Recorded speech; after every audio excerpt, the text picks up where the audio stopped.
I'm Ben with the BTC Sessions, and this is your bullish bit brought to you by Bitrefill.com, your one-stop shop for living on a Bitcoin standard. Sign up and grab gift cards for eSIMs, gaming, e-commerce, your travel needs, food, and much more, and you can buy them all with Bitcoin and Lightning. Sign up today and use code BTC Sessions 10 for some special perks.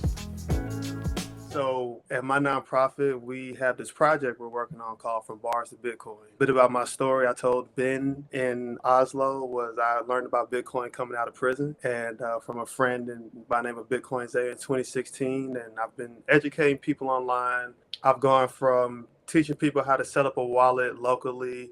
I've gone around a lot educating people, and around 2021, I was in a group called the Black Bitcoin Billionaires. I used to do these rooms called From Bars to Bitcoin, teach people about Bitcoin who was either in prison, coming out of prison, or they had families and organizations. And then from there, I actually wanted to go inside prisons and teach. It wasn't until this year I found a way to do that. I was introduced to some reentry professionals, this guy by the name of Cardell Sims. He said, you can come on and join, so I'll be going inside prisons to teach. And then from there, I was at this conference called Empower, and I met some mining professionals who were saying they need people to work, whether it's like mining technicians, generator technicians. And I said, well, I'm going inside these prisons to do Bitcoin education. Would you be open to taking people coming out of prison to work? And they said, sure, this is the Bitcoin space, this is what it allows. So me and my co-founder, business partner, friend, Dr. Stacy Boyle, we founded the Bitcoin transformation community. And what makes me bullish is that the project itself, it gets warm responses, that people are actually open to the idea of seeing it done. And we'll go inside our first prison in August. I'm bullish, and I say it's like a circular economy because when I first heard about Bitcoin, the first things that were told to me was it's a storage of value or it can be used as money. But then my friend Zay said, well, it's decentralized. And I was just like, that sounds like something that's different from the government.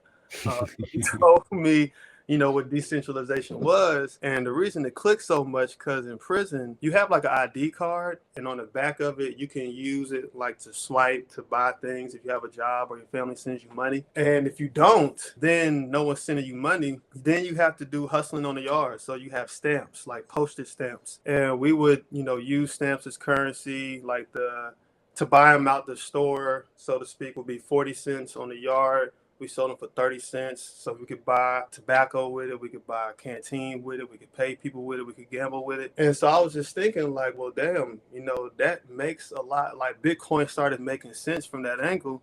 From there, it was just like, all right. So I put Bitcoin through like my own test of thought, because people would say, well, it's freedom money. And I was like, all right, so if I had a cell phone in prison and I had Bitcoin on it and the CEO took my cell phone, would I still be able to keep my Bitcoin? And the answer was yes. So I was just like, hell, let's run with it. I say that it's a circular economy because I believe that if the message is brought out there correctly, and the way I would talk to people in prison, for instance, this one guy, he did like 30 years when he was like from 18 to 40. And I asked my friend, I was like, so I want you to tell us the price of $1 in 1989. And it was like, it was about 95 cents. And so then we said, like, what's the price now? It's like 84, 85 cents.